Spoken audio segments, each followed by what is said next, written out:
தூத்துக்குடிக்கு அதுவும் இந்த விமான நிலையத்துல வந்து கால் வைக்கும் போதெல்லாம் நான் மரியாதைக்குரிய பாரத பிரதமருக்கு நன்றி சொல்லுவேன். ஏன்னா சின்ன வயதுல இருந்து நம்ம தென் பகுதியை இணைக்கனாலே சென்னையில இருந்து ரயில் இன்னைக்கு வந்தே பாரத் நம்மளை இணைத்து கொண்டு இருக்கிறது. 1.5 நாள் ஆகும் நம்ம அங்கிருந்து வர்றதுக்கு. அதே மாதிரி விமான கனெக்டிவிட்டி இல்லை இருந்ததும் இந்த விமான நிலையத்துல தென் பகுதிக்கு இவ்வளவு பெரியப்பட்ட விரிவுபடுத்தப்பட்ட விமானம் இதே மாதிரிதான் எல்லா இடங்களிலும் வளர்ச்சி இருக்குது. ஆனா நம்ம தமிழ்நாடு தான் எதுவுமே செய்யலைன்னா எந்த ஏர்போர்ட்ல வந்து இறங்கிக்கிட்டே தமிழ்நாடுக்கு எதுவும் செய்யலம்பாங்க. திருச்சிக்கு போய் வைகோவோட பாத யாத்திரைய அவங்க தொடங்கி வைக்கிறதுக்கு விரிவுபடுத்தப்பட்ட திருச்சி ஏர்போர்ட்ல போய் இறங்கிதான் மோடி எதுவும் செய்யல, எல்லாம் அதை அனுபவிச்சுட்டே தான் சொல்லி கொண்டு இருக்கிறார்கள். அதனாலதான் 2026ல ஒரு மிகப்பெரிய மாற்றம் வரும். ஏன்னா இன்னைக்கு எல்லாமே போய் மரியாதைக்குரிய அண்ணன் வைகோ அவர்கள் இன்னைக்கு ஒரு பாத யாத்திரை தொடங்குறாரு. அதே முதலமைச்சர் வந்து துவக்கி வைக்கிறார். பாத யாத்திரை என்னன்னா போதையை ஒழிப்பதற்கு பாத யாத்திரையாம். போதையை உண்டாக்குறது, அதை விற்கிறது, இவங்க ஆதரிக்கிறது எல்லாமே இவங்க தான். அதுக்கப்புறம் போதையை ஒழிப்புனா அறிவாலயத்துக்கு தான் அவங்க பாத யாத்திரை போகணும். நான் ஏற்கனவே சொன்னேன். அதனால அது மட்டும் இல்ல, தமிழ்நாட்டில் போராட்டங்கள் நிறைந்த தமிழ்நாடாக இருக்கு. எந்த செக்ஷன் போராடல நீங்க சொல்லுங்க பார்க்கலாம். இடைநிலை ஆசிரியர்களுக்கு 8வது நாளா போராடிட்டு இருக்காங்க. ஆக போராட்டம் மிகுந்ததாக வாழ்க்கை அமைந்து விட்டது.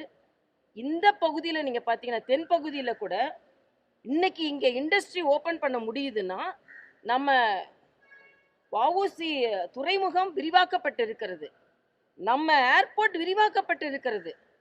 இந்த இன்ஃப்ராஸ்ட்ரக்சரை வச்சுதான் நமக்கு அந்நிய முதலீடு நிறுவனங்கள் வருகிறது.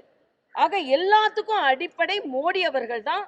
அதனால்தான் 2026ல தேசிய ஜனநாயக கூட்டணி வெற்றி பெற வேண்டும். அப்பதான் தமிழ்நாட்டுக்கு கிடைக்கின்ற வளர்ச்சி எல்லாமே கிடைக்கும் என்பது எனது கருத்து.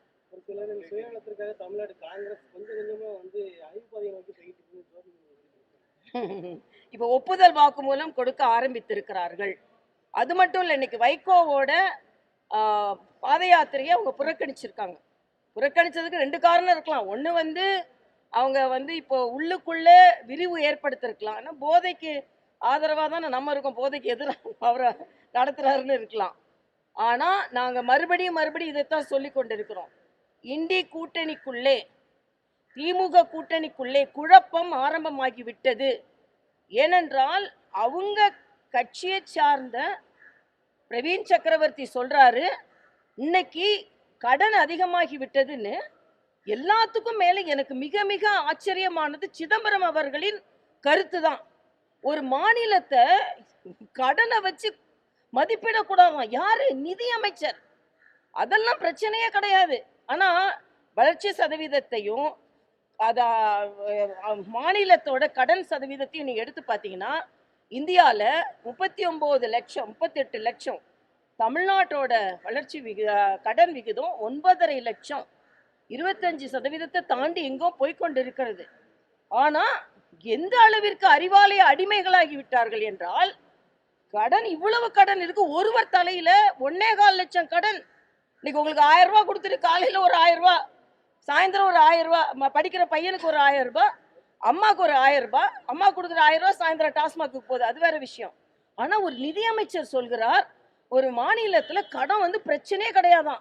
5 வருஷத்துக்குள்ள கடனை 2 மடங்கு ஆக்கி இருக்கிறாங்க. இவங்க தான் அதிமுக ஆட்சி செய்யும் போது கடன் வாங்கிட்டாங்கன்னு சொன்னவங்க.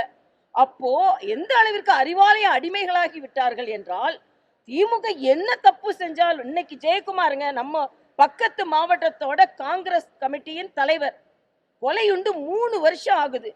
என்ன பாகிஸ்தான்ல போய் கொலை செஞ்சாங்க, திருநெல்வேலியில கொலை செஞ்சாங்க, கண்டுபிடிச்சிங்களா நீங்க? அப்புறம் என்ன சட்டம் ஒழுங்கை பத்தி பேசுறீங்க? வேங்கை வயல்ல நலமா தண்ணி குடிக்கிறாங்க, மலமா தண்ணி குடிக்கிறாங்க பட்டியலின மக்கள். திருமாவளவன் என்னங்க செய்யறாரு? இன்னைக்கு சேகர் பாபு இங்க வந்து கோயில் ஏதோ பேசினாரு, நான் கேள்விப்பட்டேன். சேகர் பாபுக்கு நான் இந்த எச்சரிக்கையை நான் தெரிவிக்கிறேன். உங்களை நம்பி யாரும் கோயிலுக்கு போகல. என்ன கோயிலுக்குள்ள சொன்னீங்க அது வேற விஷயம், அதுவே தப்பு. நான் ஆளுநரா இருக்கும் போதே நான் பொதுமக்களை என்னோட பாதுகாப்பு கருதி கோயிலுக்கு வரக்கூடாதுன்னு சொல்லக்கூடாது. நான் பொதுமக்களோட தான் நான் போயிருக்கேன். என்னோட பாதுகாப்பு அதிகாரிகளை கேட்டு பாருங்க.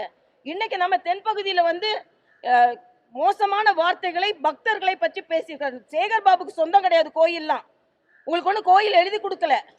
அதனால தான் 2026 வரட்டும் நாங்க காத்திருக்கிறோம். ஏன்னா எல்லா கோயில்லையும் போய் வாட்ச்மேன் மாதிரி வாசல்ல நின்றுக்கிட்டு போறவங்க வரவங்கட்டெல்லாம் அதிகாரம் செய்துட்டு இருக்க. உங்களுக்கு யார் அந்த அதிகாரத்தை கொடுத்தா? கோயிலுக்கு பக்தர்கள் சாமி கும்பிட வராங்க. இதே மாதிரி சர்ச் வாசல்ல போய் நிப்பீங்களா? நீங்க மசூதி வாசல்ல போய் நிப்பீங்களா? நான் கேட்கிறேன். நிக்கிற உரிமை யார் கொடுத்தா? வாசல்ல நின்று இன்னைக்கு கேள்விப்பட்டீங்களா? நீங்க என்ன சாப்பிடுறீங்கன்னு கேட்டிருக்கிறாரு. யார்? இந்துக்கள் கோயிலுக்கு போறவங்க அவங்களுக்கு அவ்வளவு கேவலமா போச்சா? மற்ற இடத்துல போய் கேட்பீங்களா நான் கேட்கிறேன். அப்போ அறநிலையத்துறை நீங்க வச்சிருக்கிறதுனால வர்ற இந்துக்கள் எல்லாம் உங்களுக்கு சொந்தமா? இது கடுமையான இது 2026 இதற்கான பதிலை நீங்கள் பார்க்கத்தான் போகிறீர்கள் சொல்றேன். என்ன மாதிரி நான் அதிகாரத்தை என்னைக்குமே பயன்படுத்துறது இல்லை. என் கட்சிக்காரங்க கூட எங்க மாவட்ட தலைவர் இப்ப தம்பி வர்றாருன்னா நான் கூட்டி விட்டுட்டு போக முடியுமா? நீங்க 50 பேர் 60 பேர் போவீங்க. ஆனா உங்களுக்கு கோயில்ல பிரச்சனை இல்லைன்னா கோயில கூட யாரும் வரமாட்டாங்க. வந்தா போட்டோ எடுத்து ஸ்டாலின்ட்ட காமிச்சிட்டா இவங்கெல்லாம் கோயிலுக்குள்ள போனாங்கன்னா அவங்க சீட்டு கிழிஞ்சிரும். அதனால கோயிலுக்கு வேணா நீங்க தனியா போவீங்க. மற்ற இடத்துல நீங்க எப்படி வரீங்க? துபுதுபுதுபுதுன்னு வரீங்க. ஆக எங்களுக்கு நம்பிக்கை இருக்கு. என் மாவட்ட தலைவர் 4 பேர் கூட வந்தா தனியா போனா என்ன அர்த்தம்? இன்னைக்கு இந்த கோயில்ல நீங்க ஏன் எப்படி பேச முடியும்? நீங்க இந்த கோயில் வாசல்ல நிக்கிற உரிமையை வாட்ச்மேன் மாதிரி இருக்கிற உரிமையை தமிழ் மக்கள் தான் கொடுத்துருக்காங்க. சர்ச் வாசல்ல போய் நிப்பீங்களா? மசூதி வாசல்ல போய் நிப்பீங்களா? அதனாலதான் சொல்றேன், இது ஒட்டு மொத்தமா ஸ்டாலினும் டென்ஷன்ல இருக்காரு. அவரோட டென்ஷனை வாங்கிட்டு சேகர் பாபுவும் டென்ஷன்ல இருக்காரு. அதனால 2026 திருப்பரங்குன்றத்துல ஒரு ஜட்ஜு சொல்றாருங்க, நீங்க விளக்கேத்துங்கன்னு. உங்களுக்கு என்னங்க பிரச்சனை? அதே மாதிரிதான் இன்னைக்கு புது வருஷத்தன்னைக்கு திருச்செந்தூர்ல மக்கள் கூடி கூடி கும்பிட வந்திருக்காங்க. அவங்களுக்கு என்ன வசதி செஞ்சு கொடுத்தீங்க? அதனால இன்னைக்கு இதுக்காகவாவது 2026 ஒரு மாற்றம் ஏற்படும். அது தென்னகத்துல இருந்து அந்த மாற்றம் வரணும்னு நான் நினைக்கிறேன்.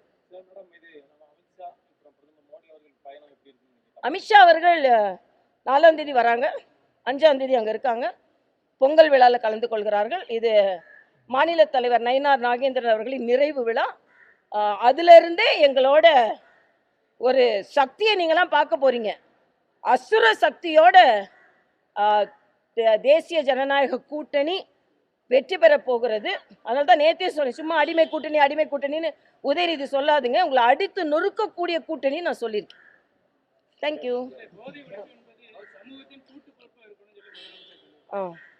சமூகத்தின் கூட்டு பொறுப்பா இருக்கணும்னா முதலமைச்சருக்கு பொறுப்பு கிடையாது. எந்த கூட்டு பொறுப்புன்னு நான் கேட்கிறேன். அரிசி கூட்டு பொறுப்பா?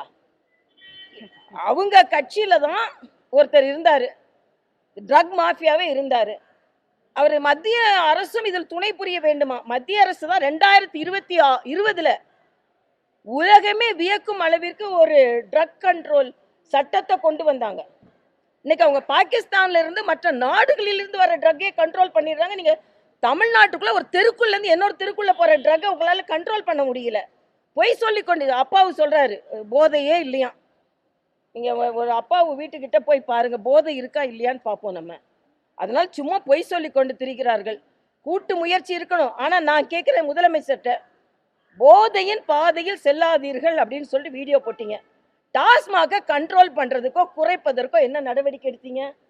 போதைன்றது வெறும் கஞ்சாவும் போதை பொருள் மட்டும் இல்ல, டாஸ்மாக்கும் போதை தானே. அந்த போதையோட இன்ஃப்ளூயன்ஸ்ல தான் எனக்கு இவ்வளவு நடக்குது. என்ன செஞ்சீங்க டாஸ்மாக குறைக்கிறதுக்கு? அப்போ ஒரு பக்கம் டாஸ்மாக் போயிட்டு இருக்கோம், 10 ரூபா பாட்டிலுக்கு நான் வாங்கிட்டு இருப்பேன், 1000 கோடி ஊழல் பண்ணுவேன். ஆனா போதைக்கு எதிராக போதையின் பாதையில் செல்லாங்கன்னு வீடியோ போடுவேன். வைகோ அவர்கள் நடைப்பயணத்தை போய் நான் தொடக்கி வைப்பேன். ஆனா போதை பாதை நடந்து கொண்டே தான் இருக்கும். இதுதான். அதனால முரண்பாடுகளின் மொத்த உருவம் தான் திராவிட மாடல் அரசு.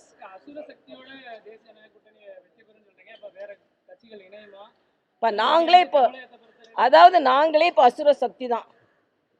அசுர சக்தி 2 கட்சி அசுர சக்தி தான். அதுக்கப்புறம் வர்றது பார்க்கலாம்.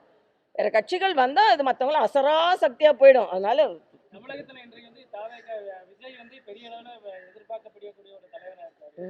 அப்படி இருக்கையில இந்த கூட்டணி வெற்றி பெற நீங்க இல்ல எதிர்பார்க்க கூடியதானப்பா.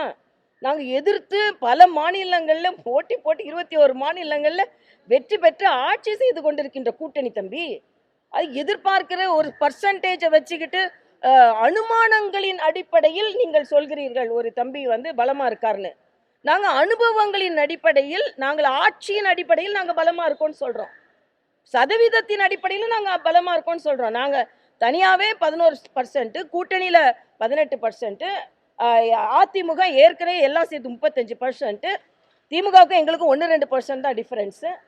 ஆக இதில் அவர் அனுமானத்தில் நீங்கள் சொல்லிகிட்டே இருக்கீங்க. நாங்கள் அனுபவத்தில் நாங்கள் பலமாக இருக்கோம்னு சொல்கிறோம். அனுபவத்தில் பலமாக இருக்கிறவோட அனுமானத்தில் பலமாக இருந்தவர் வந்தால் நல்லது, வரலன்னா எங்களுக்கு ஒன்றும் பிரச்சனை இல்லை, அவருக்கு தான் கெடுதல் நான் சொல்கிறேன்.